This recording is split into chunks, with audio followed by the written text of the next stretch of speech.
Hello, and welcome on in to episode number, what are we on now? 12? It's a week 13 review, but the PHFL NFL podcast. Joined as always by Kai and by Mikey. How are you, gentlemen? How are you doing? Good to be All back. right. Didn't jump the gun this week. No, certainly not. Waited my turn. Wait your turn till you're spoken to. He knows his place. Like a good boy, exactly. Talking about jumping the gun, we don't have to do this whole week because there was no Thursday game of the last week, so we didn't have to have an early game to think about. It was all Sunday that we started, so no Thursday night review for all three of us. Instead, Mikey gets to talk right at the start of the podcast. Normally, your games you get to talk about are right at the end, but you get to talk right at the start today because you were looking at the Cleveland Browns against the Tennessee Titans. Mikey, what do you think about that game? Cleveland won 41 points to 35, a very high-scoring affair. Yeah, game of the week, would we say? I think it was anyway. Yeah, Yeah. So, yeah, not expected at all, in my opinion. I know we've said in previous podcasts that the Browns kind of stumbled away to an 8-3 record. It was almost as if they were they were running the ball well and things like that, but just came out of nowhere. Absolutely nowhere this game. I thought the Titans, for all that they looked in previous weeks, were going to win this game. I know people don't like Baker Mayfield, and we spoke about it when it was happening. I'm not the biggest fan of him either, but that performance reminded me, and it's going to upset Adam and fellow cheeseheads, but that reminded me of Brett Favre, the way he was playing on Sunday. Adam doesn't like the guy as it is. Yeah, I just thought he was playing just with absolutely no fear, innovation. He was aggressive. It was just a great performance to watch. That's the first performance I've seen in 2 seasons from Baker that reminded me of what he was like at college. Those were the kind of performances that made him the number one pick. And that's the problem with Baker, is that they're not happening often enough. He's always had weapons. He's got Chubb, Hunt, obviously OBJ's out for the season, Jarvis Landry, good tight ends. It's not like he's short of weapons, but he has struggled. But this was the performance that he needed, I think, more than the team as a whole. 25 of 33 for 334 yards and 4 touchdowns. It was just a brilliant game. Titans made a game of it towards the end, but it was too little too late by that point. Couple of back-to-back touchdowns on back-to-back drives for the Titans made the scoreline a little bit close, but the Browns blew them out of the water in the first half. One of the biggest disappointments from the game for me, I've said on previous podcasts that I think it was last week that Derrick Henry could have a shot for MVP. But in order for him to do that, he would probably need a good couple more 150-plus yard rushing games, maybe even a 200-yard game. He'd really need to put himself not just in the conversation, but obviously we know it's usually a quarterback style award. So 15 attempts for 60 yards and 1 fumble, just not what you want when you're kind of going for individual accolades. And Titans will recover from this, but it was a massive statement win for the Browns. Yeah, the Browns are up 38 points to 7 at the half. Is it slightly worrying, do you think, Kai, for the Browns, the fact they were up by so many points? I know they definitely took their foot off the gas, but the fact that they it got the game so close as it did in the end? Aye, the fact that it still actually ended up being quite a tight game come the end of it. I think they'll probably, first and foremost, like Mikey said, I think they'll be absolutely delighted that they've got that good a result against a team that many people are probably touting as having an outside chance at the Super Bowl potentially, or they're seen as one of the best teams in the NFL at the moment. I think there probably will be concern at how badly they played in the second half at times. They looked like they were kind of struggling. I know obviously you say they took their foot off the gas, but it did look as if they were struggling to even score points themselves. The only points they scored in the second half was a Cody Parkey field goal. But they were that far out of sight by that point that they didn't need to be good.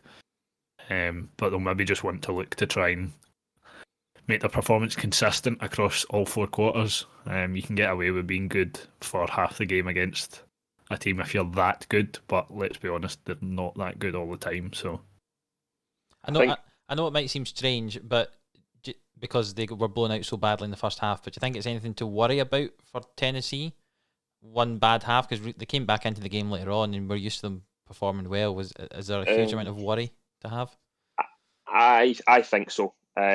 We'll get to this later on, but as it stands right now, if the season was 10 today, the Browns play the Titans in the playoffs, and this game was in Tennessee. This playoff game, if it was to happen, would be in Tennessee, and that's going to be playing on a lot of their minds.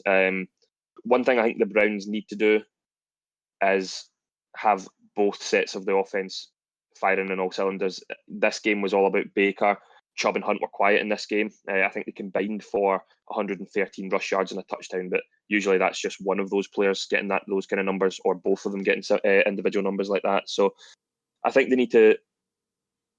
It could become a case of, if they start to throw a lot, which I don't think they will do. They had a very good game. I think that teams could find them out, especially with Baker being quite inconsistent. So if they get the pass game and the run game going in the same game, they've got a really good chance of picking up a win in the playoffs. Who knows what's going to happen? I know our friend Sean thinks, obviously he is a Browns fan, he thinks they're going to win the Super Bowl, and he made that clear at halftime on Sunday.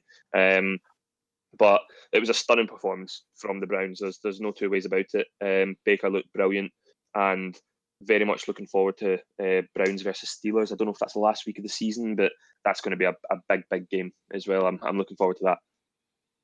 Yes, I think part of so I was just defensively as well. I think obviously it's easy to say it based on the score, but the Titans were absolutely appalling on defense. Didn't get through once for a sack. No interceptions. Only 3 tackles for loss. I mean, when a team's that far ahead, you've obviously not played well, but I think there was a combination of both. The Browns played really well, and the Titans just been massively under par for the week. I think part of to kind of touch basically on what you said, Mikey, in terms of having both firing at the same time. I think it's a case of the Browns were playing so well through the air that they're like, well, we don't really want to abandon this now. And I think people have become so accustomed to the Browns just being a run-first team with Chubb and Hunt that really they weren't expecting them to be so good through the air. So if they can get both going, like you say, I think they could be dangerous going into the postseason. Yeah, I think the Titans have historically not had a particularly great defense this season. I think we know that, and I think it was shown there. I was impressed to say with their comeback. Corey Davis, 11 receptions for 182 yards, was a fairly decent game for him with his touchdown. But personally, going back to the question I asked Mikey, I don't think there's anything too much to worry about for Tennessee. I don't think this is any. I know it seems strange to say conceding all those points in the first half wasn't unexpected, or was unexpected, whatever way I want to say it. But I think Tennessee know that their offense has to tick for them to win games, because they're not going to win like a close game. It's going to be shootouts. So I think you saw that against the Colts. They knew they weren't going to out defend the Colts, so they just went in all guns blazing, and I think that's exactly what's happened this week, but the other way around. Yep. I think they've got a good game to bounce back this week, obviously against the 1-11 Jags. So pick up the confidence towards that crunch time towards the end of the season, because playoff seeding is now becoming a massive factor. So they'll bounce back next week, hopefully. And then remains to be seen. They had a great run in the playoffs last year, so who knows what's going to happen again. Another team, Kai, who are competing for playoff seedings are the New York not the New York Jets. It's the Las Vegas Raiders. They were playing against the New York Jets, and the Jets were one horrendously bad defensive play call away from winning a game. Yeah, that's the biggest point I've taken from this game. And unsurprisingly, their defensive coordinator was very quickly fired in the fallout from that game. I mean, you can understand, right? See a 10 or an 11-0 team losing, right? That doesn't come as a shock to anyone. But see if you were to tell me that any NFL team was ahead with 5 seconds on the clock, and the opposing team had the ball on the, I want to say like the 46 yard. It was nearly halfway, nearly on the halfway line. You don't want to concede a touchdown from there. And if you do, it's got to be something miraculous. Not what happened there, which was just a total lapse in concentration and the worst play call I think I've ever seen. Well, it was the amount of flags as well. That was the crazy thing. Like, they had the chance, the Raiders, to win the game. They lost it. Jets did brilliantly, but there was a flag. They got to have another set of downs, and then that led to a fourth down, and they won the game on that. That was the crazy thing. the really crazy thing was the fact that they decided to blitz on that play there. Because Why? I don't know if you know the statistic, but I'll read you it here because I'm sure it was Mike Clay that put it up on Twitter, that the Jets sent 7 pass rushers on the Raiders' game-winning touchdown, which is a Hail Mary type situation where only a touchdown would win the game for the Raiders. Even if they got a field goal, it wouldn't have been enough, so they needed a TD. It's an unheard play call in the data set of Next Gen Stats, I think it was, which was since 2006. They're the only team since 2006 to send 6 or more pass rushers that have met all 3 criteria of it being in the last 15 seconds of the game with a 4 to 8 point lead and 40 plus yards to the end zone. There's been 251 passing plays in that situation since 2006, and never has a defense blitzed because there's no need. You just rush 3, you send everyone back to the end zone, and you just deflect the ball when it gets there. You don't need to get in his face. Yeah. You go man coverage. Every defensive back or safety or whatever, just pick a man. I know they all bunch together.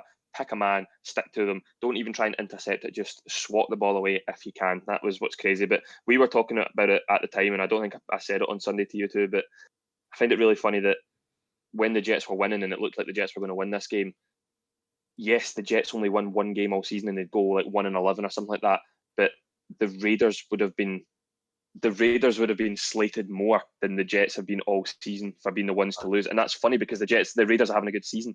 But if someone loses to the Jets, they become the laughingstock of the league rather than the team that's only picked up one win all season. Yeah, and it flips as well. Obviously, we'll come on to it, but the Steelers and Washington situation, like it's the same way the one team to beat them become the greatest team ever. The same way the team that would lose to an 11-0 team become the worst team ever. Talking about Kai, the kind of great things in this game, Darren Waller. Yeah, I mean, I was going to say it's hard to go and talk about this game without mentioning Darren Waller. He's always been good, right? And I think everyone knows that. He's in the last 2 seasons, he's probably outed himself as one of the best tight ends in the league, but 200 yards and 2 touchdowns from 13 receptions is something ridiculous. That's Tyreek Hill stats, not a big tight end. He had more yards himself than the whole New York Jets passing offense did. And he had more passing yards himself by a long haul than the rest of his team did. Yeah. Like more receiving yards. Madness. Derek Carr obviously had a good game off the back of last week. I didn't think so at the start. One of his first plays, he threw an interception. I was like, thank God I've left him on the bench. Yeah. But he turned it around, 381 yards, 3 touchdowns. Kai, about the Jets, that they always start. The first half, first quarter is always they play like they score a touchdown, or the Chiefs. They play like them, and then they just can't. They cannot build on that at all. I mean, this week was nearly the exception to that rule. Obviously, they nearly won it off the back of that, but they always just seem to start a game really well and they tail off quite quickly. Can we have a quick moment of silence for Finn? Yes, I was going to mention that. Sorry, Finn, you're playing against Waller in both leagues.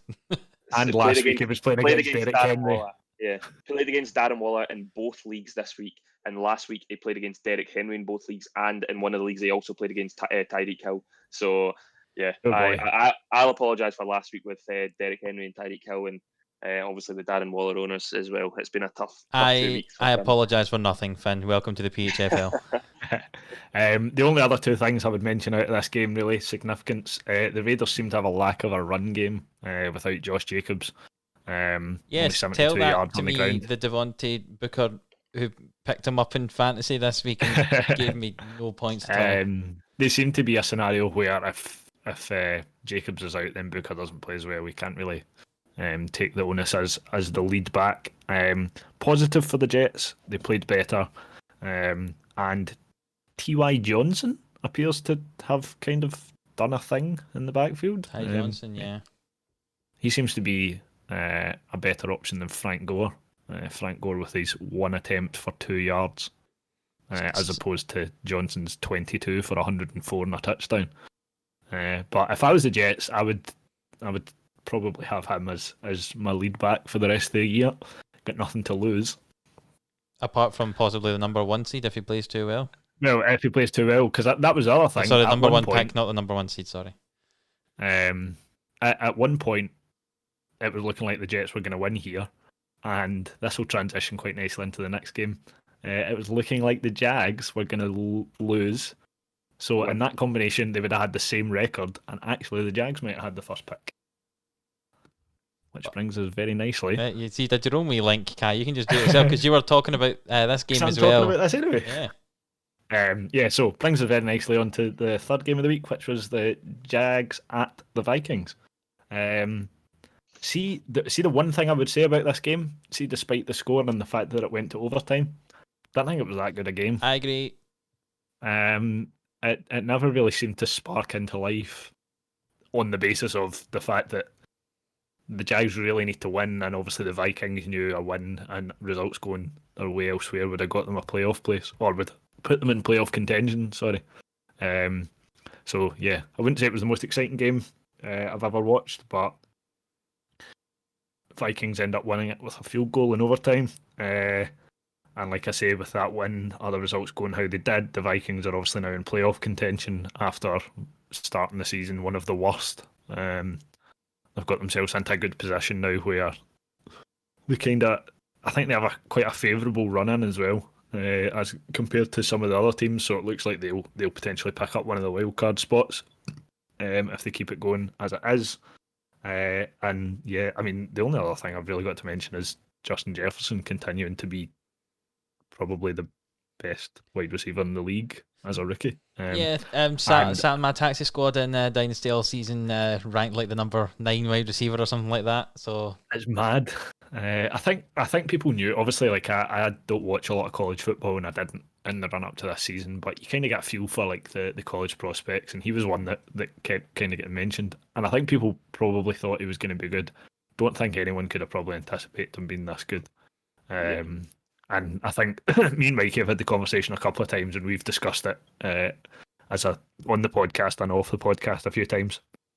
There's obviously politics behind who gets Rookie of the Year, and like you've said before, Mikey, it's very quarterback dominated. But see, this guy keeps putting up numbers that have to put him in the discussion for Rookie of the Year.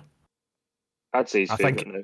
I think if you've got to pick one, he's the favourite here. We'll get to the Chargers game later, but yeah, I think he's the favourite. But with the Vikings as well, the absolute credit to Mike Zimmer and the Vikings organisation, because when they were 1-5 at some point, they could have went into a rebuild mode, tried to get maybe a top 10 draft pick, but they stuck at it. Kirk Cousins is playing extremely well lately as well. I don't think he's getting enough credit because he's throwing. I mean, Thielen and Jefferson are getting all the credit, but someone's throwing the ball to them, and that's Kirk Cousins at the moment.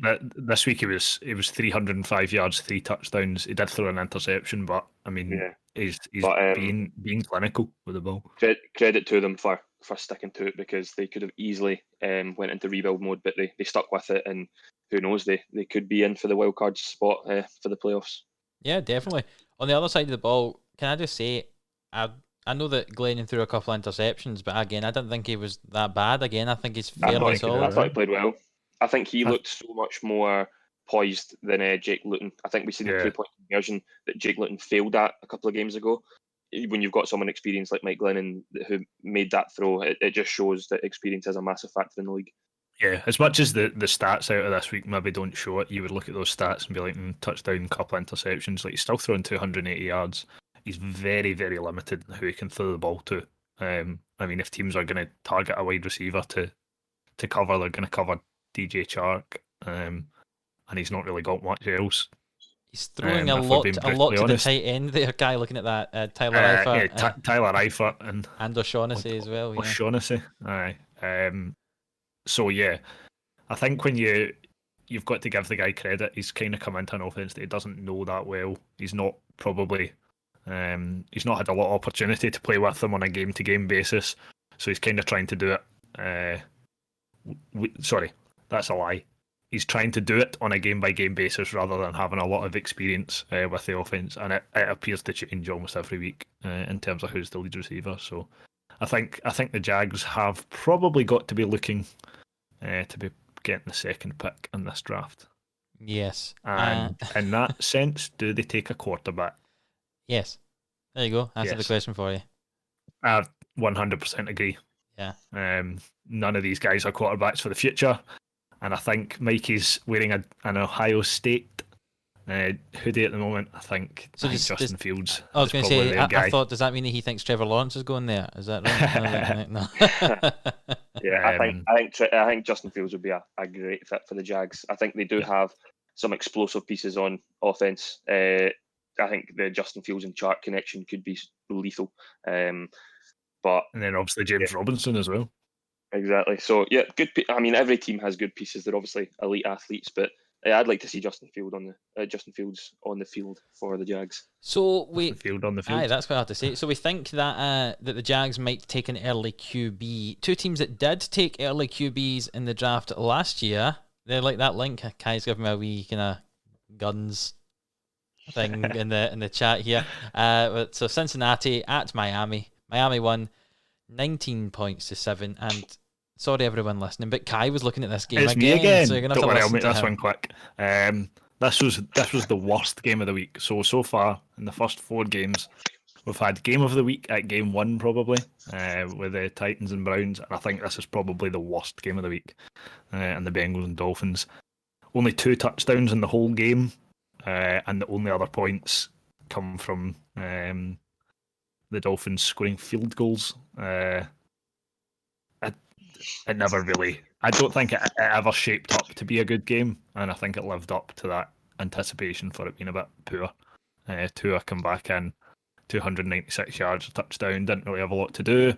The Bengals appeared to try Ryan Finley at one point as well, which went disastrously wrong as he managed to throw for 40 yards and an interception from 6 throws. Brandon Allen was honking as well. That's a good Scottish word, isn't it? For honking. Anyone who's not Scottish I think listening. I've used that before on the podcast. The Bengals in general were honking.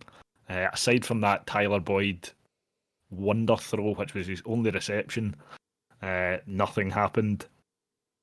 I think Myles Gaskin was a welcome return for the Dolphins. He was probably a touchdown away from a very good return, 90 yards on the ground and 51 yards receiving off a couple of receptions. So he's a good option to have back for the Dolphins. Before I come on to the biggest excitement of the game in general, I would probably say, and obviously we can discuss it, I think we've seen the end of AJ Green at the Bengals. He might appear a couple of times for the rest of the season, but I think this will be it. I also worry that the ship has sailed on him going to a challenger. There was rumours of him going to the Patriots when Tom Brady was there and stuff, and now that teams are going to look at him now and think, is there anything there that's going to benefit our team when you've got last year's wide receiver rookie class that's only going to get better? You've got people like Jamar Chase and things that are going to come into the league to come out of this year. Yeah, I think it's shaping up in Cincinnati for it looks as if probably T. Higgins is going to be wide receiver 1 with Tyler Boyd obviously backing him up. But I think that's quite a fluid situation between the two of them for the next few years. With T. Higgins obviously only been a rookie this year, but I don't think AJ Green's got much of a look in terms of going elsewhere and being a lead receiver. I think he's got to settle for sitting in behind somebody and kind of being a bit of a utility man with experience behind him. I was going to ask, is the PHFL predicting that this is the end of AJ Green's career? I wouldn't say the end of his career in terms of not going to another team, but I don't think he'll be a relevant. He'll definitely not be relevant in any fantasy form, I would say, for the next few years. But I just don't think he'll be a viable option for many teams. Do you not think with the money that he'd probably be asking for it, the teams wouldn't pay it? Yeah, that's what I mean. So like he's on such a big contract, he would probably bring such a big anticipation when actually he's probably not going to bring a lot more to the team. Or anything he does bring, someone else could give you it for almost the same amount of money, if not significantly less. But But yeah, I don't think he's got much of an outlook left in him. Would he have been more value for the Cincinnati Bengals if he was able to use his fists, perhaps say in a brawl? Yeah, so that was the most exciting thing that appeared to happen this week in that game. I mean, his wide receiver partner Tyler Boyd certainly gave it a good shot and managed to get himself chucked out of the game. That was great. I'll be honest. I don't condone violence in the NFL, but I wasn't quite sure what properly started it. So basically, I think it was a punt return, and I can't for the life of me remember who it was that actually caught it for the Dolphins. It was a very early hit on the catcher, yeah. And whoever caught it, the ball was still a good 20 yards in the air, and he gets absolutely nailed by the Bengals, and it just kind of turns into a bit of a brawl. But the funniest thing to come out of it was the picture of the Bengals offensive line sitting at the side. I've got it. Yeah. What was the caption on it? Well, Bengals players are slugging it out in a fight. Our offensive line does what it does best, protects no one. And it's literally both rosters of the Dolphins and the Bengals on the pitch scrapping with referees. And literally the centre, the right guard, right tackle and left tackle are all just sitting on the bench holding their helmets. So just having a wee chat. A couple of weeks ago, they end Joe Burrow's season, and now they're just sitting there while a big massive brawl breaks out. Yeah, so I mean, it got a bit nasty. Couple of disqualifications out of the game, but I mean, when the game's that boring, that was something to spark it into a bit of life. But as I say, never really looked in doubt for the Dolphins. The late kickoffs had already started, and this game they was still going on because it was like a 15-minute gap in play. Yeah. That was probably to get all those folk off the field. There was about 100 of them. And the offensive line had to warm up again because they didn't sit down. Ended up getting stiff. Well, do you know a game that did not have a brawl, but I very much enjoyed watching the highlights, was the AFC South matchup of the Indianapolis Colts at the Houston Texans. Indianapolis Colts won 26 points to 20 in a game that I decided I'm not going to play Jonathan Taylor in my fantasy team because he's not played well the last few weeks, and the Colts don't seem to want to use him. So, whoops. Of course, this week he rushes for 91 yards, and he also catches 3 passes for 44 yards and gets a touchdown. A very good performance from him. I think I've been saying this for quite a few weeks to the Colts. Give him the ball because he's quite good. Stop giving it to Wilkins and Hines. And at one point, I thought giving the ball to Hines had lost the game for the Colts because on 4th and 1, they gave it to Hines and it gets stopped. And I thought, oh, right, this could be the turning point in the game. Texans, at the end of the game, had a mess-up of their own, would you say? Was it perhaps the most Texan-y thing to happen? Not entirely sure what happened. Yeah, just as they're basically on the goal line, a kind of muffed handoff between Watson and Johnson and fumble, and the Colts recover it. Colts have got a good defense anyway, so you don't need to give them an excuse to try and get the ball off you. And they did. The Texans blew a chance to win that game because they could very easily have just run the clock down there, scored a touchdown, and all they'd had to have done was score the extra point right as the clock expired. But all in all, I quite enjoyed this game, to be honest. A player who was trending in the same direction as AJ Green this season, but over the last 2 weeks has had a complete resurgence, is T.Y. Hilton. 8 receptions for 110 yards and a score. Like, he was just kind of middling in the middle of nowhere in that roster, obviously with the emergence of Michael Pittman as well, and they've got good receiving backs, and tight ends as well, actually, now that I think of it. But great to see T.Y. Hilton back. The last couple of years, he's been such a fantasy relevant player. But fantasy aside, it was good to see him play well, and went up to Deshaun Watson at the end of the game to cheer him up because Deshaun Watson looked inconsolable at the end of the game. So that was always nice to see. I mean, I have T.Y. Hilton in Dynasty format, and for those of you who I haven't mentioned to before, anyone watching, listening, I am actively trying to tank this year to get a bad record because my team's horrific despite winning the league last year. So I actively tried to lose this week. Sorry, Sean. I still won. And part of that was the fact that I played T.Y. Hilton thinking he would have another stinker, and actually ended up getting quite a few points for me. So about 25 fantasy points for you, Kai. I have a welcome return for him. Definitely. I think the Colts will be glad to get him back as well. Like you say, Mikey, with the emergence of Michael Pittman, I think if they can keep T.Y. Hilton firing on all cylinders, get Jonathan Taylor involved, they've obviously got a good defense. They could be a wee dark horse going into the postseason. Yep, definitely. And as I say, I don't actually have much to talk about in this game, but I do just want to say, Colts, just give the ball to Jonathan Taylor as Mikey's headphones half fall off his head. Just give the ball to Jonathan Taylor and you'll do perfectly fine. 7 yards a carry. And there was some statistic I was seeing, I can't remember it exactly word for word, but he's the best player in the league at yards after the catch when you throw the ball to him.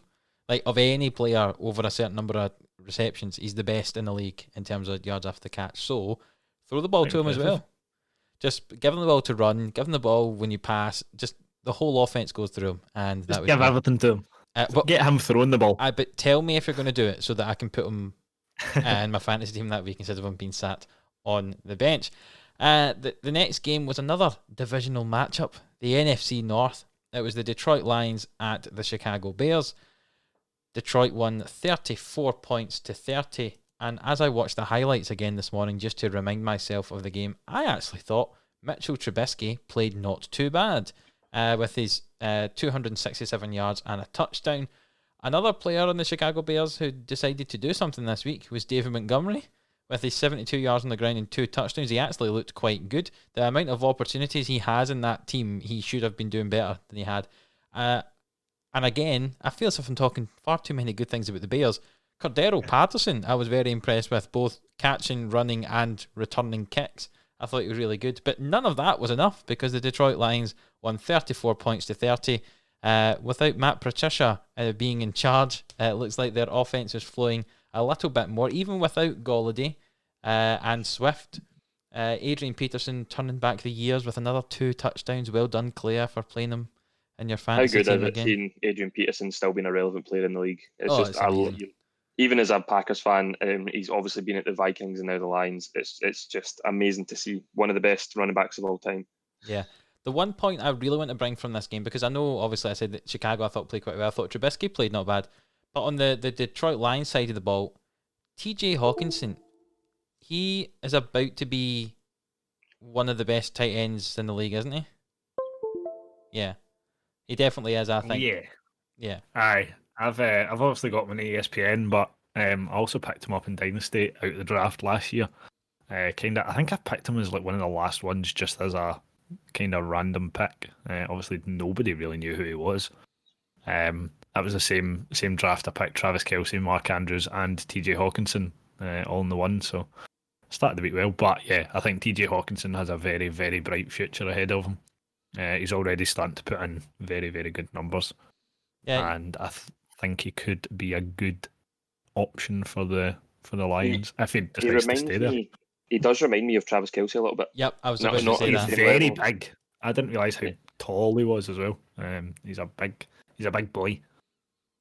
I must say, I think with that offense possibly being released now after Patricia's gone, it could be very exciting to see what goes on there, and especially the fact that there was no Swift and no Golladay. I think that offense is quite exciting. Thankfully, not enough this season to overtake the Packers, but I might be slightly worried for future seasons if the Vikings keep playing as well when Lions start to kick on. That could be a very competitive division. You'd be worried about the Bears. Well, no, even though I was impressed with the way they played, I think Trubisky played with a bit of freedom, actually. Maybe a bit more confidence than he normally does. I think he was all right. Again, maybe not an elite talent, but I think he was playing all right. I'll give him that compliment. All right. Yeah. Mikey, we're going to have to... We'll turn you off a standby now because you've not spoken for a while about games. It's one of your games now. And that's the New Orleans Saints at the Atlanta Falcons. Another divisional matchup. There's quite a few this week. And that's the NFC South. The New Orleans Saints, obviously, I say obviously, we'll come on to the predictions later, maybe not obviously, but won the game 21 points to 16. What have you got to say about that game, Mikey? Sorry, I was just finishing off I've got a little bit. I just found a nice little stat there for later in the podcast because you weren't talking to me for so long. Yeah, this was similar style of game to the Browns Titans. I felt I don't think the Saints were ever in fear of losing this game, despite a late comeback in the fourth quarter from the Falcons. I feel like Calvin Ridley is not completely dropped off, but obviously compared to how he started the season, he was number one wide receiver after maybe week 6 or something like that.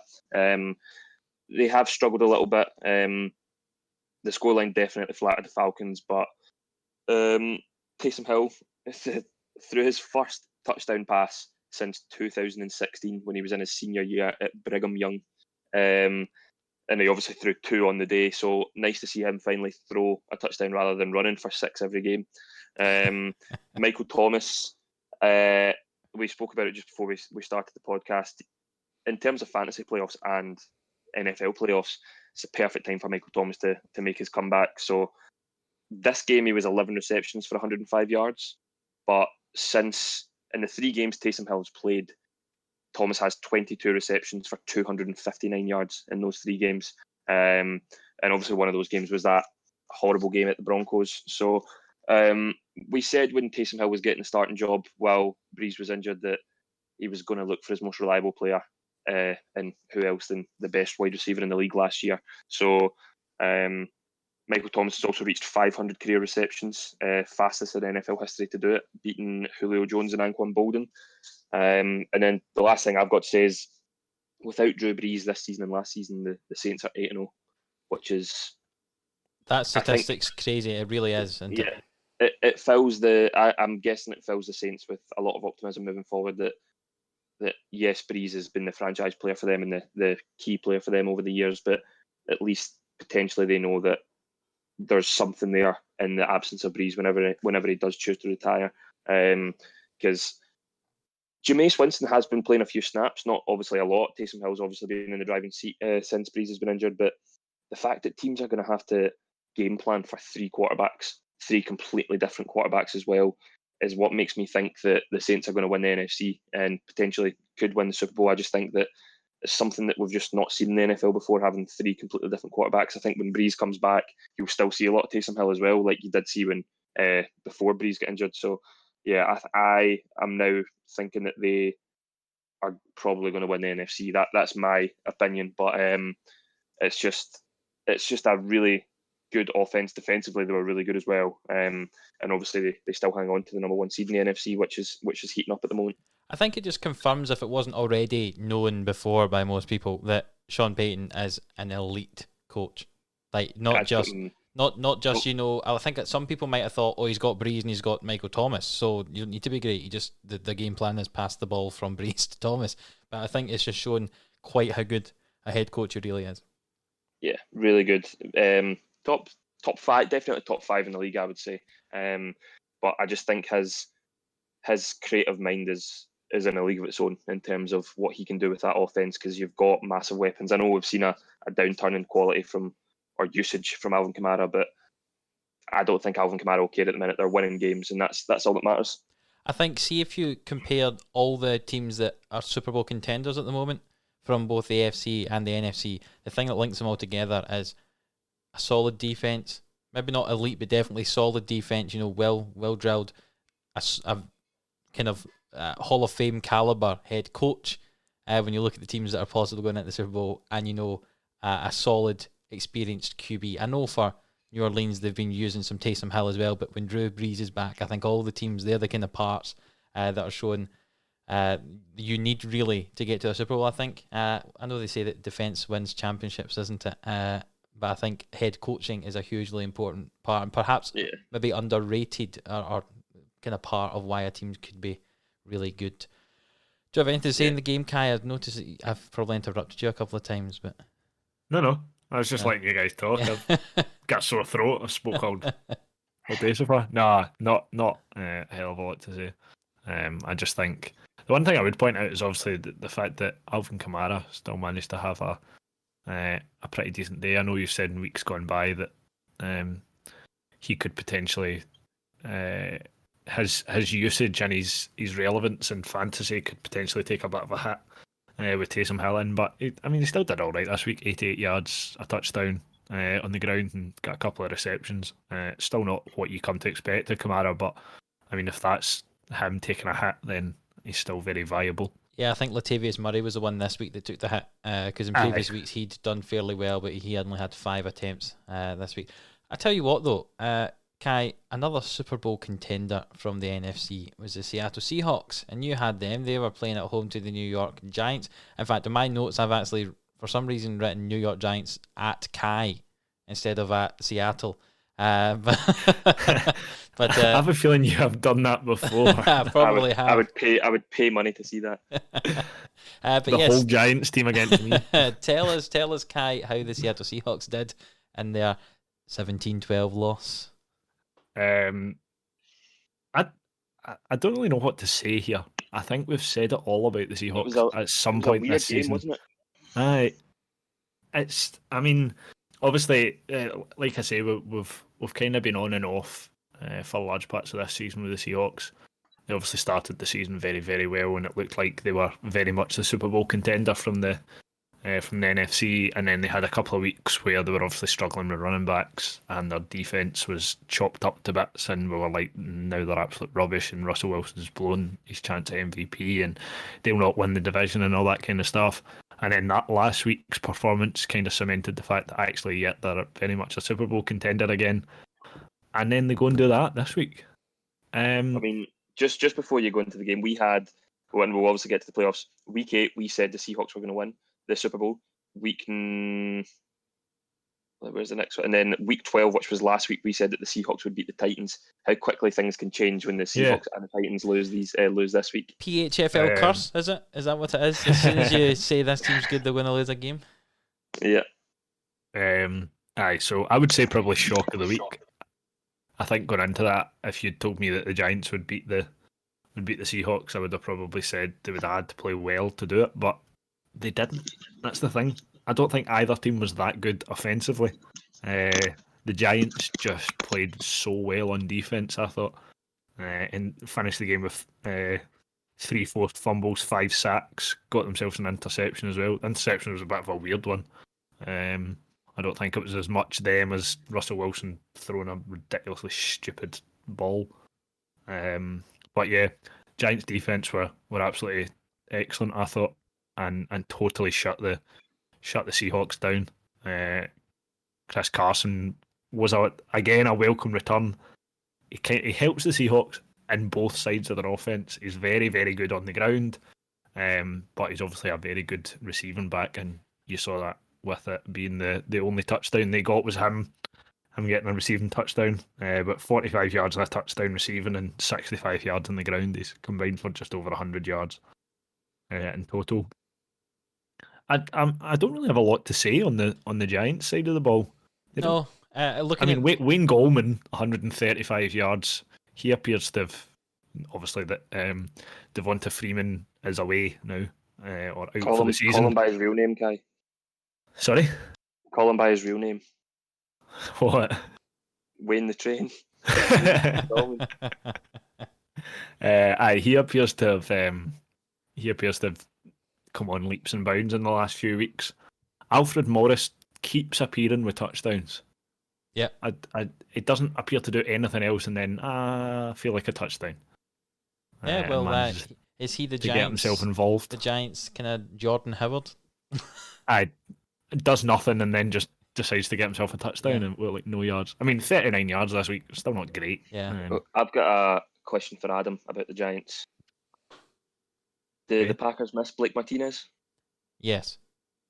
He is 3rd in the league for tackles with 111 tackles on the season. Like, I know he wasn't an elite player at the Packers, and it wasn't a shock to see him leave, but how well he's doing with the Giants, considering that position is probably an area where we are needing to strengthen, is quite tough to take at the moment. Yeah, that kind of middle linebacker position I think is really important for the whole defense. You don't need an elite person there, but you need someone experienced, competent, and I think it's the players that aren't elite that teams lose that you realise quite how important they are only once they're gone. I think that's an example. Yes. Can I just say in this game, the thing that annoyed me the most about it was the hugely unsatisfying 5-0 scoreline at half time. That shouldn't be allowed. I thought I was watching Super Sunday. I thought I was watching Spurs beating Arsenal. Don't talk about Arsenal losing, please. Yeah, the Giants come out of that with a win with having one of the most mediocre, middle of the road quarterback performances ever. Colt McCoy only had 105 yards, 13 passes, solid backup QB play, isn't it? Really. I mean, it's just what you would want the guy to come in and just do something. Yeah. The fact that they're winning games without Saquon and Daniel Jones is amazing. That's credit to Joe Judge. Aye. The only other thing I have on this game, and obviously this is the last game that I was looking at this week myself, and I can't leave you without a wee stat. Give us a stat, Kai. Give us a stat. Hold on, does Adam, do you want to say a stat I first? might say the stat instead. Do you want to try and beat me to it? No, the Giants have now won 3 straight games on the road in a single season for the first time since 2011. The last time they did it, in 2011, they won the Super Bowl. Not that that's going to happen this year. I was going to say, is that Kai's prediction of the week? Giants for the Super Bowl? His claim of the week. Nah, I can't see them winning the Super Bowl. And if they do, fair play. I can't see them win the Super Bowl either, Kai. But you know a team who very possibly could win the Super Bowl are the LA Rams. And they were playing at the Arizona Cardinals, this NFC West matchup. And Mikey, you were having a look at this for us. What do you think about the game? It was a win for the Rams, 38 points to 28. Yeah, this was a conflict of interest for me because I very much like the Cardinals, but I've said since the start of the season I'm all in on the Rams this season. I love them. I think last week I said that I thought that they would get to the Super Bowl, but you two ousted me and put the Seahawks in. But the Rams are just doing what the Rams do best. I know it's a different style of winning compared to what they did in 2018 when they got to the Super Bowl, when they had the most elite offense probably in the league that year. But they're just getting it done. So obviously they play the Patriots tonight, which is a big game. I'm actually really looking forward to that one. But they finish with the Jets and then 2 divisional games against the Seahawks and the Cardinals. So a relatively tough run in, but I wouldn't be surprised if they won out and finished 12-4. To be honest, I've been talking about the Patriots lately that I like them, but I did say that this was a game that the Rams would probably come out on top. But the Cardinals struggled. They really struggled, and they're struggling in recent weeks. I think one of the big things is because they don't have Larry Fitzgerald on the field. I know he doesn't light up the box score, but he's just such a big player to have on the field. Almost that leader, the captain, someone that can organise offense. You see them whenever, rather than hurry up or no huddle, that Larry Fitzgerald's the first to get the ball back and take it to the centre. It's things like that they're missing at the moment. And the Cardinals' run game has just been non-existent the past couple of weeks. So Kenyon Drake, Chase Edmonds and Kyler Murray all combined, the 3 of them, for 92 yards on only 21 carries. 21 carries between the 3 of them, which is just madness. I know you're playing against one of the best defensive units in the league, but I thought that they would run the ball more. Obviously, they were trailing at times, so they're going to have to throw it. But Jared Goff, 300-plus yard passing game. Again, feel like that becomes part and parcel of Jared Goff's game when he's playing well. The whole team, just as a unit, is clicking. The run game's looking lethal as well. Cam Akers went for 72 yards and a score. Henderson for 49 yards and a score. And Jared Goff had 1 yard, but for a score as well on a quarterback sneak. So, and then we've spoken in the past about these 3 wide receivers, Woods, Cup, and company. So, yeah, really liking the look of this Rams. McVay's just got them drilled into what they need to do leading into crunch time in the playoffs. So long as they don't have to play against the 49ers, they do quite well. Yeah. I don't have anything else to add in that game. I don't know about you, Kai. I think Mikey's covered it very well. Very professional analysis from Mikey there. Only other thing I would add was how good the Rams look for the rest of the season. I mean, they've got 2 massive divisional games, week 16 and 17, against the Seahawks and the Cardinals. I think by that point they will probably be hoping that they're in a secure enough position. I mean, they play the Patriots and the Jets. Do you think they win the division? The next 2 weeks. I think if they don't win the division with that run-in, I think they'll probably be disappointed is what I tried to say there. I'll give you a short answer, Mikey. Yes. Thank you for that. That's all I needed. Yeah, I would tend to agree. I think they'll probably win the division. And I think the Cardinals will finish with a losing record. Yeah, I said that the Vikings would pick the Cardinals to the playoffs. That was one of my outlandish claims, and especially after those two results at the weekend, it's looking more and more likely, which I like to hear. Yeah, well, I love being correct. Well, do you know another one you might be correct with, Mikey, is the New England Patriots with your outlandish claim about them, because they were playing against the Los Angeles Chargers this week and they won 45 points to 0. Yes, everyone listening, you did hear that correctly. 45 points to 0. I was looking at this game, and to be honest, I'm not quite sure what I observed when I was watching it, because when you look at Cam Newton, he's only passed for 69 passing yards, which was amazing for me. I know that obviously Stidham came in, he passed for 61, but that was just on two completions. Sorry. I'd quite like to look at the stats to see like teams that won by 40 plus points or whatever. Like, how many quarterbacks have thrown for less than like 200 yards? Because it's ridiculous. There's probably only a handful of people. The whole offense was less than 300 yards for the Patriots. Yeah, and they've 45-0. They've won that game, which is I don't know how. I'll be honest, I am speechless. Even though I meant to analyse this game, I'm speechless about it. I think that sums it up. Yeah, I know this might sound strange to say for a team that's lost 45 points to nothing, but I don't think the Chargers played that bad. I know that Herbert threw a lot of incompletions, but I didn't immediately look at the game and go, "Oh, that team has lost 45." See, if you didn't have the scoreboard in the corner, I was just watching the plays, I wouldn't have went, "Oh, this team's so bad they're going to lose 45 now." But all I can say is well done to the Patriots, and I think we were discussing this just before the game started. It might have been in the podcast last week, it might have been in our group chat, that Bill Belichick, was it in the chat? There you go. It was Bill Belichick. I've got the quote here. Yeah, on you go, Mikey. You finish it for me. Because I said at 3 o'clock, so 3 hours before kickoff, I said that the Patriots secondary are going to lock up Keenan Allen and co this week. And Kai, who predicted the Chargers, as a wee spoiler for future later on in the podcast, he said, I think this might be where Chargers show a bit when Herbert doesn't feel like he's under pressure to throw almost every play. And I said, this is just a classic case of a better coach with a lesser team against a lesser coach with a better team.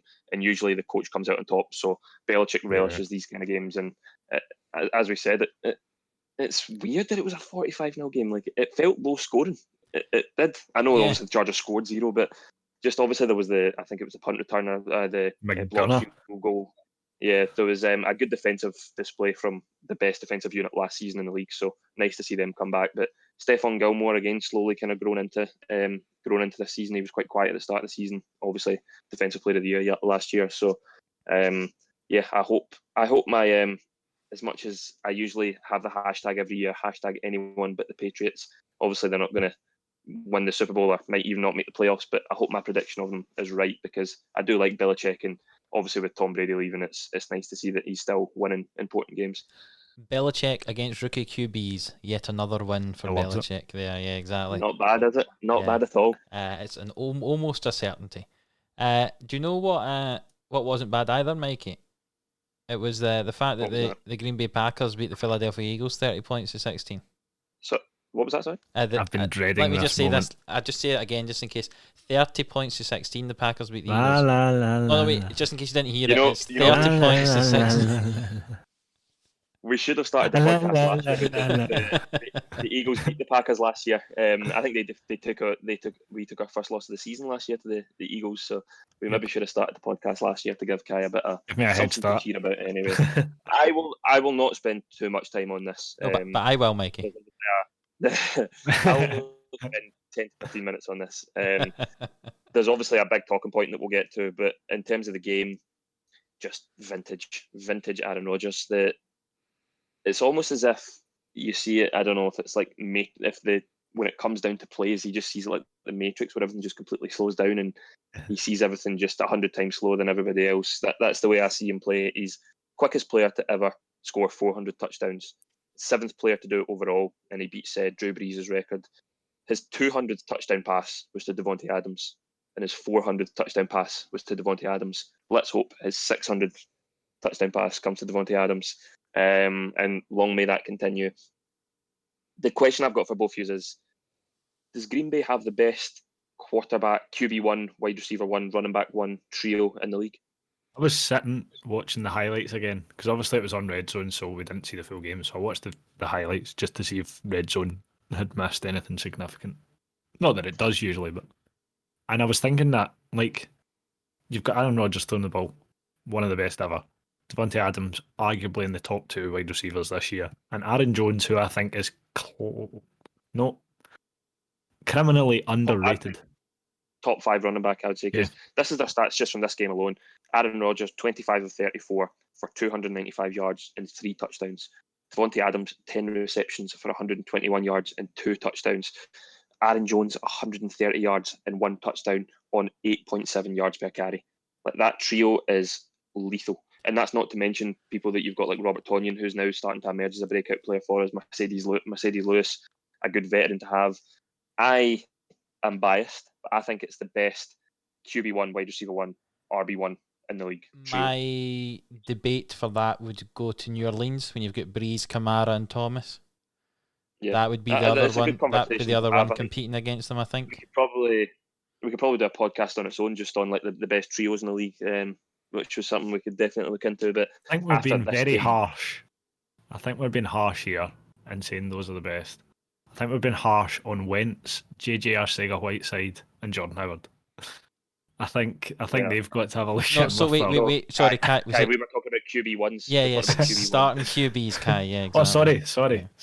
Yeah. So that's obviously the Packers won. Eagles put up a bit of a fight towards the end, but the big news is obviously Jalen Hurts is going to start Week 14 for the Eagles against New Orleans. Kai celebrates in the background for our listeners who can't see Kai jumping about. Massive congratulations to him. He absolutely lit up the Big 12 with the Oklahoma Sooners. It was, for anyone that doesn't watch college football or know much about Jalen Hurts, I would compare him to Dak Prescott. That's probably the best comparison. I think he's mobile, he's poised in the pocket, he's got a good arm, he's a good leader as well, which we haven't seen with the Eagles yet. But one of the big things is he's very durable. Obviously, we can't really say that about Dak now because he broke his leg. But before that, Dak was I think he started every game for the Cowboys since his rookie year. And Jalen Hurts, I don't think missed many games with the Oklahoma Sooners. I'll pass it on to Kai. I have my doubts about Jalen Hurts as much as I'm a big fan of him, because I think he's still a very raw quarterback in terms of the NFL, and it's a massive step up. They've got a tough run in, and we've spoke about over recent weeks. Offensive line isn't going to do him many favours. Receiving core, but I'm excited to see what happens. It's nice for Philadelphia Eagles fans to finally have an uplift. I feel for Carson Wentz because I don't know if he'll ever return to that kind of MVP caliber, elite status. But good news for a lot of Eagles fans who are calling out for Jalen Hurts. Well, you'd hope that Wentz might return to that because he's getting paid quite a lot to be your backup, Kai, if he is ending up being your backup. Just before just before Kai jumps in here, this is something I heard on Pro Football Talk. So this season, Philip Rivers signed for the Colts for $25 million. If you said to the Colts at the start of this season, you can have Philip Rivers for $25 million, or you can wait a year with Jacoby Brissett and have Carson Wentz for $25 million. I think 99.9% of the population of people would pick Carson Wentz. I know he's had a bad year, but there's still a lot of room for him to be a good quarterback, especially with an offensive line that the Colts have. So, yeah, it's who knows where Carson Wentz is going to be next year. I don't think he'll be an Eagle much longer, especially if Jalen Hurts finishes the season strong. I don't think they can afford to trade him. The cap hit is something stupid like $39 million. Is it not, even if they trade him? Yeah, I think so. Which is an issue. Especially when the salary cap for next year is dropping to $176 million. If you lose 39 or something like that when you're trading, it's Yep. So let's get to Sunday Night Football. Right, your 90 seconds start now, Kai. On you go. You two have managed to talk more about the Eagles than you did about the Packers, and I've kept quiet for that amount of time. It was a routine win for the Packers. Good to see them win. Hopefully we can get the 1 seed. Just so relieved that they finally just bit the bullet and did it. And I think it was probably one of the best times they could do it. You're going up against a team that have one of the best records in the NFL right now. You're behind already. Nobody's expecting them to do much. Nobody's expecting them to come in and turn the game around. But my God, he nearly did it. Are you worried that he's going to be exposed between now and the end of the season as a quarterback? I have a bit of worry about the teams we're playing, and that's why I was kind of annoyed that they've waited until this point to do it, because they're going to chuck him right in at the deep end. I mean, he's going up against the Saints this weekend, right? Now, again, not expecting much out of him. Not expecting much out of the game in terms of getting a result, but I would quite like to see him just play with a bit of freedom. The lift that it gave the team, the lift that it gave everyone watching, and the lift that the game got as a whole when he came in was like night and day. I almost feel like Carson Wentz is such a boring quarterback right now, because you can anticipate what he's going to do. If he can't throw to someone that's wide open, he's going to hold on to the ball for 10 minutes and just wait until somebody hits him. Obviously, Jalen Hurts comes in, a couple of wee receptions, gets a couple of wee runs in and around the offensive line, scampers forward, and then goes and throws an absolute bomb to Jalen Reagor. That's the thing. He wasn't just playing little chunk plays. He was making good throws. Aye, I mean, he throws a bomb to Jalen Reagor, and then on 4th and 18, that's what I didn't realise until I watched the highlights, was that it was on 4th down. He goes and throws that touchdown, gets himself out of the pocket, gives Greg Ward time to get down the field, and throws a very, very good ball for Greg Ward to catch. And then straight off the back of that, 3 and out for the Packers, punt return, and Jalen Reagor takes it to the house. And at that point, I was like, all right, okay, now we're on. And I thought, because I'm pretty sure we ended up with the ball back as well. Or was it? I can't remember whether it was that after that play we then shut you out again and got the ball back, or whether in between that Aaron Jones scored that touchdown. Hard to be disappointed with the result given how well the Packers are playing. But yeah, really nice to see Jalen Hurts in. Really nice to see a bit of a turn in fortunes, and really nice to see Zach Ertz back as well. I really like Zach Ertz, and I think he's such a big weapon for this team. Yeah, it'll be interesting to see what happens over the next few weeks. But Kai sent me this yesterday. So this is a stat comparison between DK Metcalf and JJ Arcega-Whiteside. And obviously the Eagles passed on DK Metcalf. DK Metcalf, 10 receptions, 177 yards. And Arcega-Whiteside, 12 receptions, 214 yards and a touchdown. And those stats are pretty respectable for both of them, but you don't realise that those stats for DK Metcalf is for the one game against the Philadelphia Eagles, and those stats for Arcega-Whiteside is his career stats. That's poor showing from Philadelphia Eagles then, if they passed. Can you imagine Carson Wentz was throwing to DK Metcalf and Justin Jefferson? No, I can't imagine and that, Mikey, because I don't think Wentz would throw it. I think he'd just hold on to. No, I was going to say that is totally in a fantasy land, because Wentz can't throw the ball that far without throwing it into someone's arms. That's not his receiver. Do you think Peterson's job's in danger? Massively. Yeah, I think so. Resting on the laurels of the Super Bowl? Yeah, massively. I think he's one of the ones, obviously, after every week they kind of talk about who's in the hot seat. I think his seat is the hottest at the moment. I think he's got a lot to do between now and the end of the season to keep his job. I think he's already done part of that is by giving Jalen Hurts a chance and finally realising that Carson Wentz needs a bit of time. I don't want to keep rambling on. I think one of the good things that will come out of this is that Carson Wentz is now going, all right, okay, I've got a fight on my hands. And I kind of hope that, I'm not saying I don't want to see Jalen Hurts do well. I want to see Jalen Hurts do well, but I want it to be the catalyst for Carson Wentz. And then maybe come next season, because he'll still be there. I'm almost 90% certain he's still going to be there. You've said that Doug Peterson's got the hottest seat of them all. Anthony Lynn is saying right now, "Hold my beer." Hold my beer. Yeah, I have got this. But I think if you look at I mean, Anthony Lynn's obviously got to be in there as being very much in the hot seat, but I think there's so much more expectation on the Eagles based on what they've done in the past few years. the Chargers have obviously kind of turned a corner in terms of, right, they've got a new quarterback in, and they're letting him learn the offense and learn the playbook and stuff. I think you've got to give the guy time, but yeah, Anthony Lynn's certainly not helping it. Right, Eagles chat's finished. I've made the decision. We're moving on. We're going on to Sunday night. I'm not going to ramble, no. but I'll continue to ramble. We're moving on. We're moving on to a quarterback who doesn't often just hold on to it and often bombs it down the field, and that was Patrick Mahomes, who is obviously the quarterback for the Kansas City Chiefs, and the Chiefs won 22 points to 16 over the Denver Broncos, mainly thanks to Harrison Butker. Would you agree with that? With all those field goals that were made by him, basically all the points apart from a Travis Kelce touchdown, the rest of the points were all scored from the boot of Harrison Butker. I actually thought, looking at this, that Denver gave a fairly good account of themselves, and there was a chance I thought, hey, we've got an upset on our hands. But in the end, that talented Chiefs side won the game 22 points to 16. Chiefs just seem like they're on autopilot, don't they? Like they're literally just coasting to wins. They don't need to even try, it looks like. No, I totally agree. And you know who especially doesn't need to try is Clyde Edwards-Helaire, Mikey, yeah? He's looking at me with anger and hurt. He's just not saying anything. So I was in obviously I'm the number 1 seed in our league. I don't know. Have you mentioned that before, Mikey? I'm not sure if you mentioned. I haven't. No.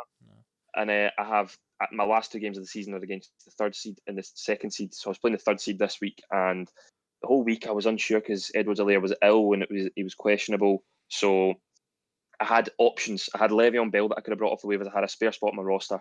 I think Philip Lindsay was available. And then a couple of the Ravens or Cowboys running backs, maybe Tony Pollard and stuff. I had options to replace him, and came up about an hour before kickoff that CEH was upgraded to active, and he was suited up and fully helmet, ready to go.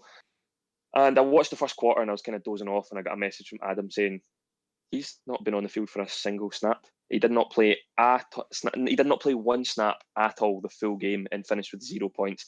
Even if he dropped 25 points, I think I still would have lost. But it angered me a lot that the Chiefs decided not to play him. I don't blame CEH. I blame the Chiefs.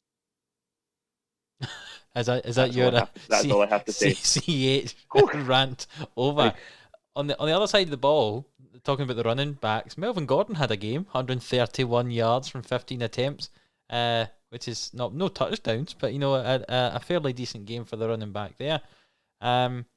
Noah Fant was the leading receiver for the Broncos in a passing game, which didn't really kick on, with only 151 yards in total. But he had 4 receptions for 57 yards as Noah Fant.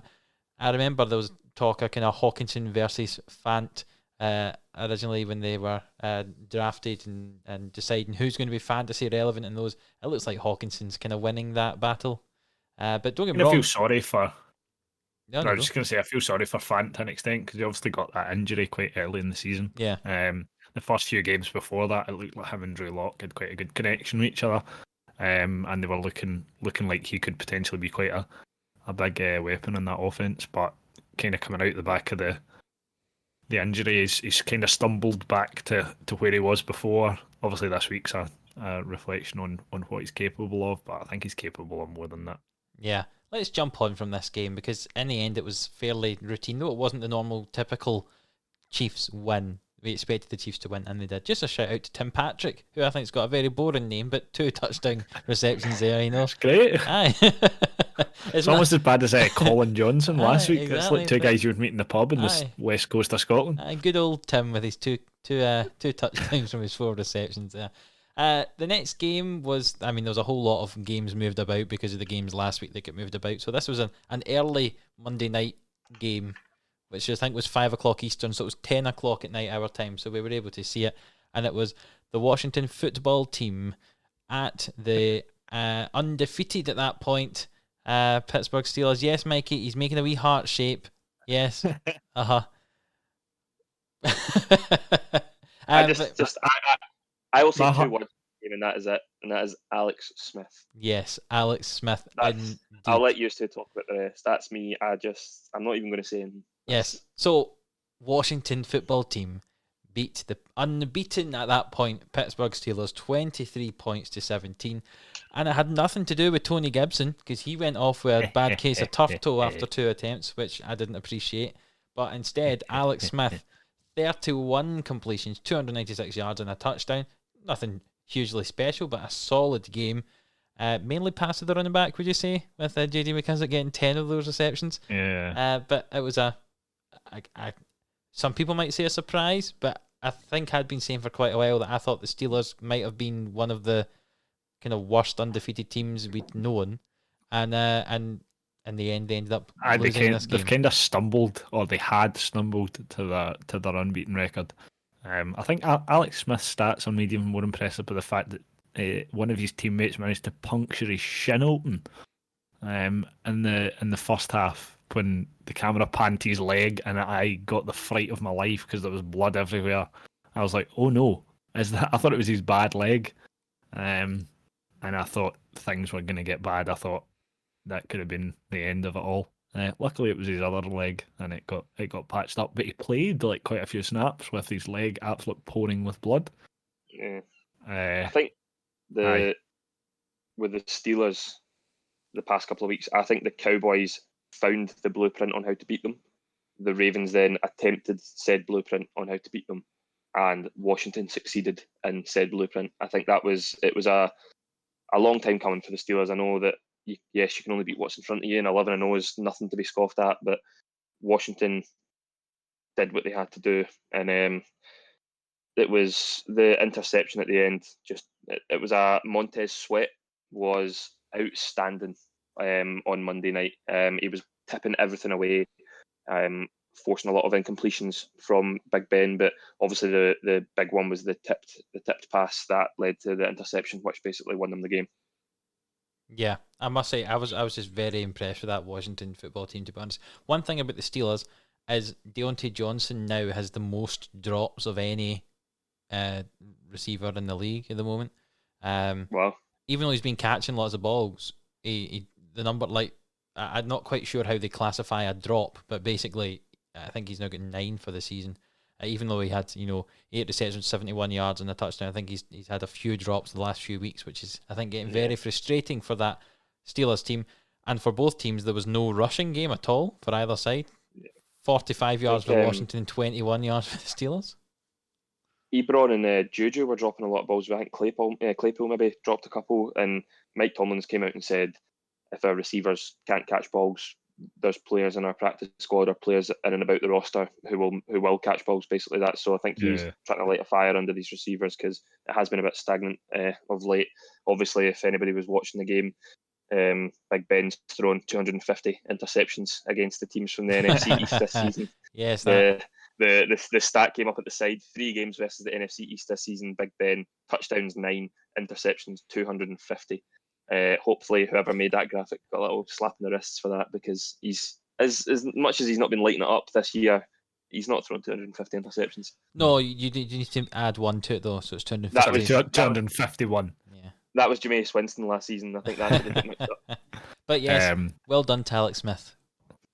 It was a pleasant surprise that Antonio Gibson went out so early, because I was playing fantasy this week, we were playing against each and other. there was still a chance that Antonio Gibson could have a really big game and get Adam right back into it, but 1.4 points isn't quite the big game. It's all right. I'll come back stronger to be fair, next year. I had Terry McLaurin, so I only get 3.5 points out of him.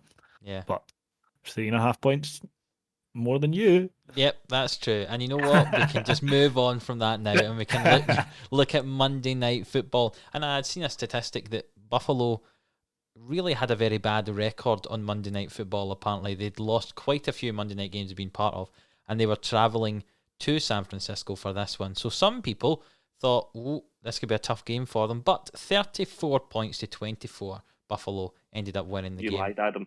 What's that?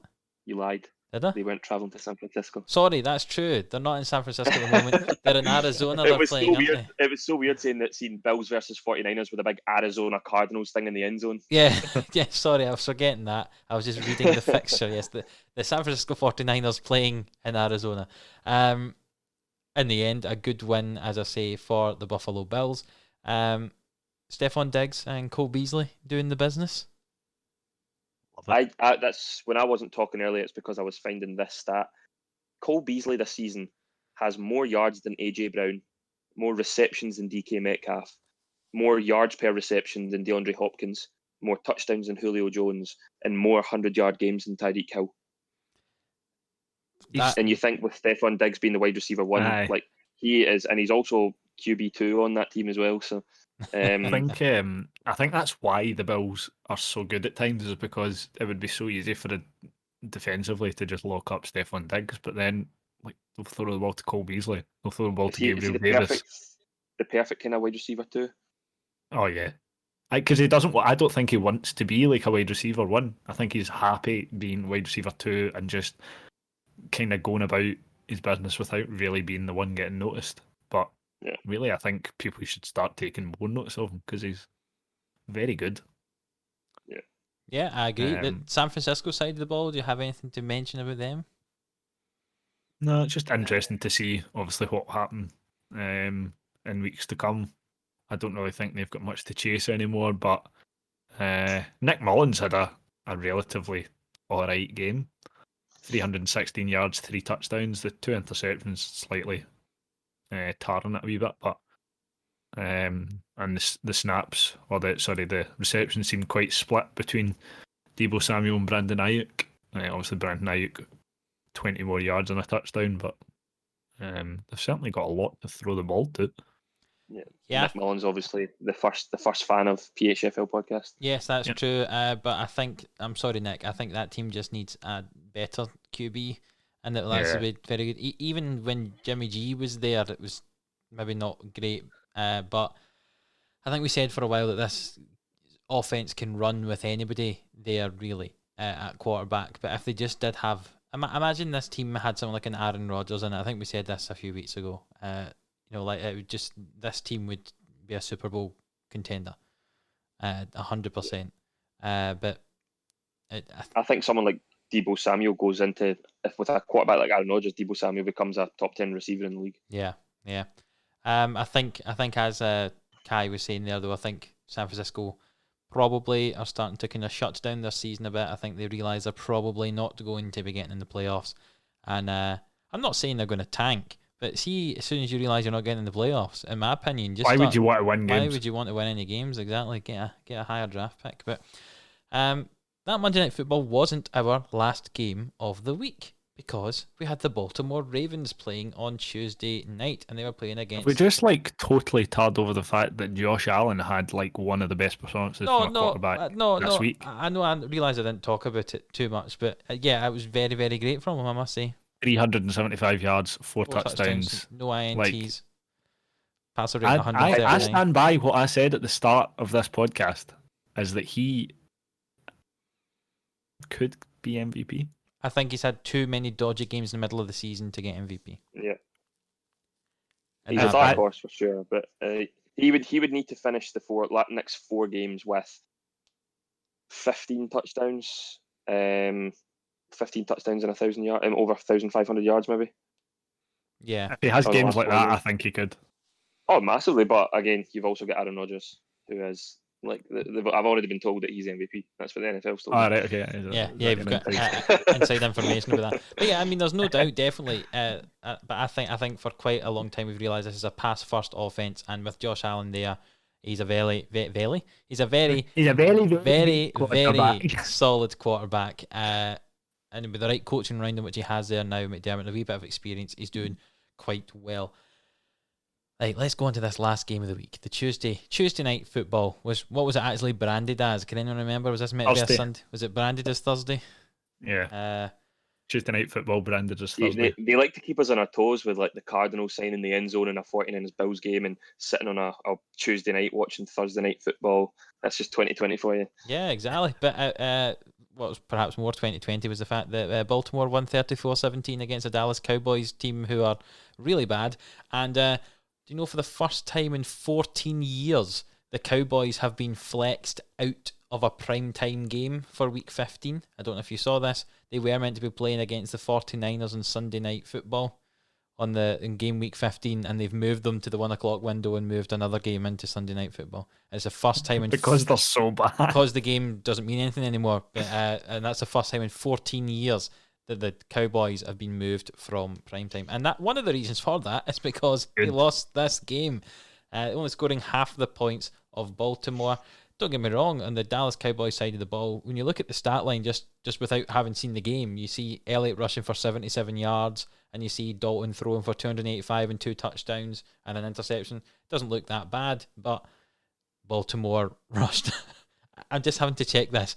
Nearly 300 rushing yards on the Baltimore team. Are we sure they're a run-first team? They're giving us doubts. Only 107 total passing yards for Lamar Jackson as well, but this was a typical Ravens performance, wasn't it? I think the Cowboys are the worst run D in the league as well. So Harbaugh's obviously said, "Listen, we're going to run, and we're going to run a lot. It's as simple as that." And if you don't run, give it to him, and he'll run. And if you He'll don't, run and instead, then he'll run. I think, but Hollywood Brown's in the end zone. He's free. Like, should I throw it? No. Run. I think I don't know if you saw the video. It was like a side by side of Lamar Jackson. 3 of Lamar Jackson's rushing touchdowns this season. It is the exact same play. The defense has done the exact same thing, and he's run like 40 yards up the middle and scored a touchdown. It's exactly what he was doing last season as well. Just those little runs through the middle. That game kind of gave you a glimpse again of what Lamar Jackson is so capable of. Didn't throw the ball a lot, but he was so good on the ground. And I think I call them the Dolphins there. The Ravens are just, well, I would arguably say the best running offense in the league. Oh, 100%, yeah. They just have so many options. Talking of people with really boring basic names like Gus Edwards, again, just sounds like the old guy you would meet in the pub. But he's a very good running back. Certainly is. He only needed 7 attempts to get 100 yards. He was the standout, but I mean, J.K. Dobbins is in there as well. He got a touchdown, 71 yards. Lamar Jackson obviously gets 94 yards and a touchdown. Mark Ingram has 30 yards and has a boring game and still manages to contribute to that total. When you see how good Ingram was last year in terms of statistics, this year really it's been a drop off for him. He's nothing. But Patrick Ricard, two receptions for 11 yards. He's really pulling away at the top of that table as the number 1 running back. For anybody who doesn't know this, we check the fantasy football statistics, and for some reason Ricard is always at the top of those running back statistics. He's the number 1 ranked running back in the league. It's obviously, I don't know if anybody else's league has that, but ours does. And I wonder, I might actually check while you talk, check my English league and see if it's like that there, or if it's just an ESPN mistake. But yeah, it's go on Patrick Ricard. He's really staking his claim for the dark horse and the MVP. Screw your Josh Allen's and stuff like that. This is Patrick Ricard's time. Well, Mikey, I wouldn't spend too long doing that because you're about to start doing a lot of talking in a few seconds' time. I'm not doing it this week. I'll just finish this by saying, typical Ravens performance, they get ahead and then they run the ball and they win the game.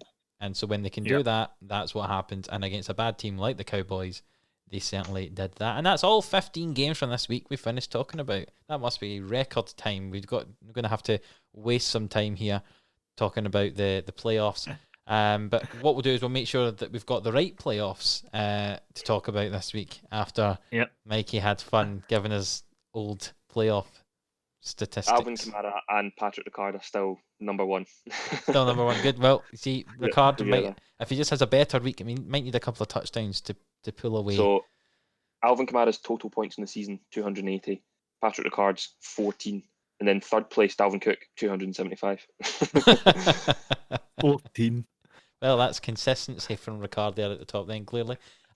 Right, so let's move on then to our playoff predictions, a game we like to play every week. And hopefully we've got it right this week, Mikey, with our playoff picture that we have. I'm sure some of your friends commented on your slight mess up last week. I was a little embarrassed because it was, for some people, it was their first week listening to the podcast. So I had to send them the link and then be like, just be warned, this is not a reflection on the PHFL podcast. This is all on me. We all make mistakes. Whatever.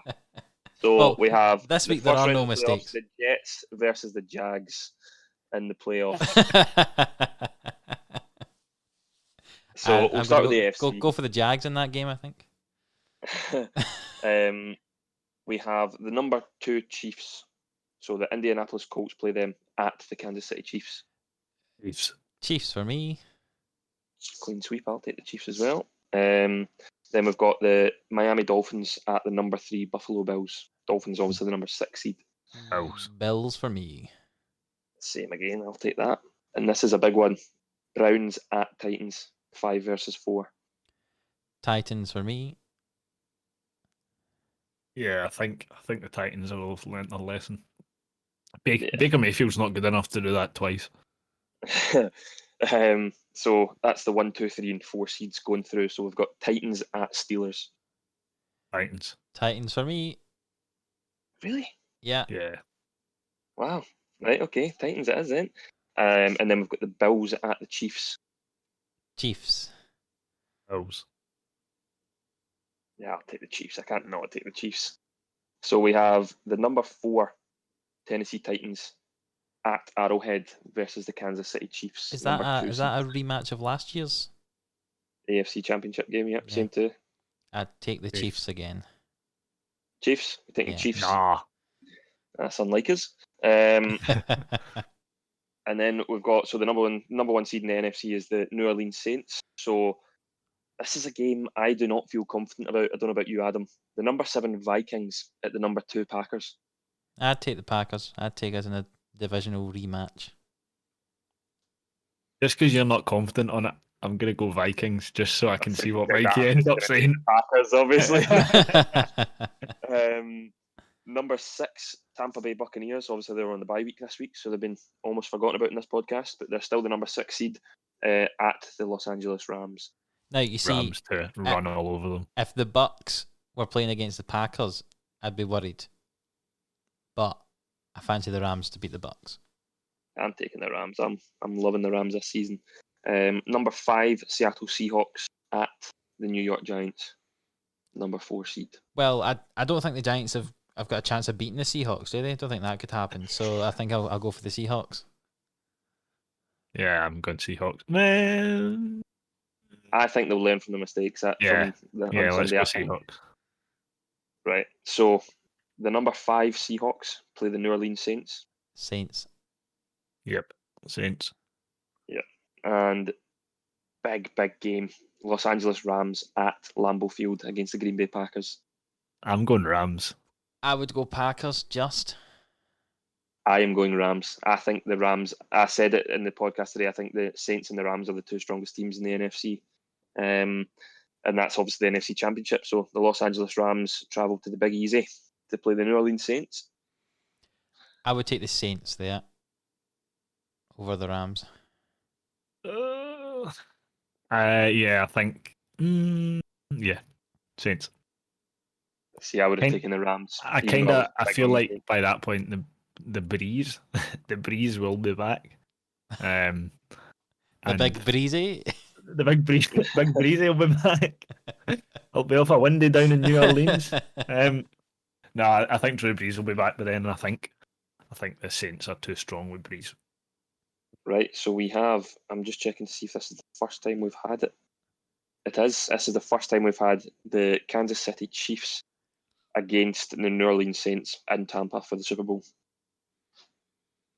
This is tough. I actually am not sure, but I think I would select. I'm just trying to stall as long as I can so I can think. I think I would select the Saints. I think I'd go the Saints. Really? I don't think that the Saints secondary would keep up with Mahomes. I would have said the Rams in the Super Bowl and probably a Chiefs win, but now that the Saints are in, I'm going to say a Chiefs win. Breeze collects the Super Bowl trophy and announces his retirement on there as he takes the Super Bowl trophy. I thought you were going to say like collapses with old age or something. I think that's probably more likely. Takes a coronary and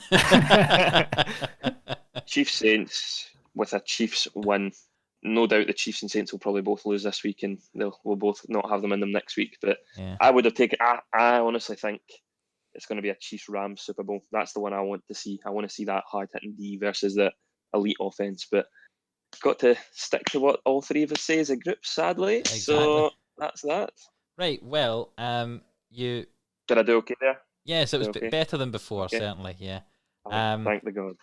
I know, and that's us reached our 2-minute warning, Mikey. So you've got more stuff to do.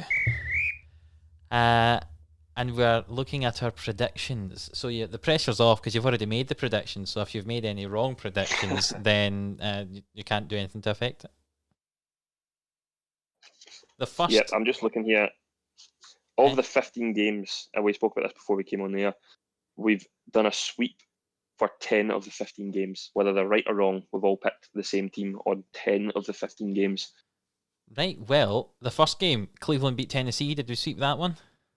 We did, all for the Titans, though. All right, well, we were wrong, right? I'm assuming we all swept the Raiders beating the Jets? Yes, I've written down that I've put our names under the Jets, but we all sweep the Raiders. I hope so. I don't think I'd ever pick the Jets. The Vikings beat the Jags. We all picked the Vikings. The Dolphins beat the Bengals. We all had the Dolphins. The Colts beat the Texans. We all had the Colts. This is getting boring now, isn't it? The Lions beat the Bears. Adam, lone wolf with the Lions. Me and Kai stupidly took the Bears. No, to be fair, I think... You know Kai, the Detroit Lions supporter? Yeah, pick the Lions Kai... Can I just point out that I said I had a feeling that every team that sacks their coach always seems to win the next game. My only downside to this week was that Kenny Golladay was out.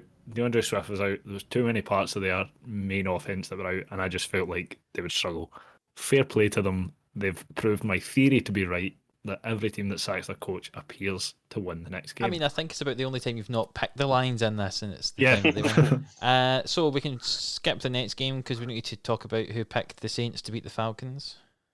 Me and Kai did. So you had a good shout with the Lions, but you lost your point back to me and Kai because me and Kai said the Saints and you said the Falcons. Yeah. Did we all pick the Giants to beat the Seahawks? We all picked the Seahawks. Oh, right. Stupidly. Rams over the Cardinals. We all picked the Rams. Patriots demolishing the Chargers. Kai was wrong. Quick question. Kai had the Chargers. We had the Patriots. Do we get 2 points for that because we were so right? I would say so. Yeah. I think that sounds fair. The Packers beating the Eagles. Kai, I just want to ask: did you pick the Eagles just out of support, or did you actually think they would win the game? No, I couldn't go and pick the Packers in a predictions league with two other Packers fans when I'm an Eagles fan. I respect that. Yeah. I've got to back my team. Yeah, so me and Adam had the cheeseheads. Yeah, I can back that stupidity from Kai. It makes it more likely that I'll catch him up. The Chiefs beating the Broncos. We all had the Chiefs. Yeah. Nobody picked Washington to beat Pittsburgh, did they? I was just about to compliment you and saying Adam with the pick of the week picks the Washington football team, but you just went and outgunned yourself there. You had the Washington football team to beat the Steelers. Good call. To be fair, that was mainly. I didn't know you had that. Yeah, of course. 100%. I've said. Yeah, of course. I think the last 2 or 3 weeks I've picked against the Steelers because I think they've got to lose at some point, and also because I'm a huge Tony Gibson fanboy. But he didn't really do anything, obviously. He had a big effect. Yeah, exactly. Hey, those 14 yards were invaluable. More than JD McKissick got on the ground. Yes, very true. Buffalo beat the 49ers. We all had the Bills. Yeah, and did we all have the Ravens beating the Cowboys? We did so. So how does that leave our scores for this week and overall, Mikey? It is getting interesting. So on the week, in third place is Kai with 9 out of 15. So very respectable. In second place, myself, Mikey, with 11 out of 15. And in first place, seems to be a trend over the past couple of weeks, is Adam with 12 out of 15. There we go. Very good. See that 5 points that we gave you, Adam? Well, listen, yeah, because we're in total. Can't we take have it back. we have joint second place now, with Kai and Adam both on 97 out of 100. 100%, we're taking that back. That doesn't count. But that is with, if any new listeners, we gave Adam started the predictions so poorly that we gave Adam a little quiz and he got it right, and it gave him 5 points for his predictions. But if you, hopefully Adam can beat Kai by more than 5, and then that way it's off fair. the 5 point. I don't want your pity points anymore. If you're gonna spite me, we'll need to discuss that in our next meeting. So yeah, Kai and Adam both on 97, and probably the last time I can probably say this because I'm worried about my matchup this week, just like in ESPN fantasy and just like in sleeper fantasy, I am number one with 104 out of 160. So there's a 7-point gap just now. I'm trying to find the mute button on Mikey. I can only find a toilet. It'll be the last time I say that because I think our great friend and happy birthday, late belated birthday to Sean Flynn. I think he will beat me this week and claim the number one seed in our main league, but that remains to be seen. And then I'll take the number one in Dynasty. Yeah, so potentially could come be a next bad week. Yeah, Mikey could not be number one seed in either division. See all the people. I don't know any of them, but see all the people in Mikey's other league, as he calls it, his England league. Can someone totally just demolish Mikey this week as well? I'd like that. And to be fair, they're doing a lot better than me. I'm like, I've won my division. There's 2 guys in the other division that are like 10-2 or something like that. They're doing really well. So long as you beat Mikey, that's all we care about. That's it. Just send messages. Feel free to let us know because Mikey won't admit that he's lost. No, he's currently kissing the PHFL trophy just now. Get your groy hands off that. I'll be coming back for it next year. Trophy. That's going to need wiped down and sanitised when we get it back. It's going to need to isolate for 14 days before it goes to the next owner. Well, we'll finish on that then, will we? Talking about our PHFL trophy. Thank you for football. Yes. Yes, we got Thursday night. I was forgetting because we didn't have Thursday night last week. I know it's been a bit of a disjointed couple of weeks. Yes, it's been very strange, but we do have Thursday night football. I'm taking the Super Bowl winners, the Los Angeles Rams. As much as I'm in on the Patriots, I'm taking the Rams. I have to agree. I think I'll go Rams on that one. I am considering it is in LA, so I'm going to go LA. There you go. If it was Gillette, I might have picked New England, but I think the Rams. That's so another sweep, another boring sweep for all three of us picking the same team. From now on, I'm just going to make sure I pick the same as Adam so that he can never get ahead of me. And come the end of the season, I can take those 5 points off him, and he's drawn with me. I think you'll find, Kai, I'm the expert at putting them in at like 6:01. Just as the first kickoff's happening. Yes, exactly. It had nothing to do with the fact that I normally forget about it until I'm in the car driving and I have to pull over to the side of the road to make the predictions.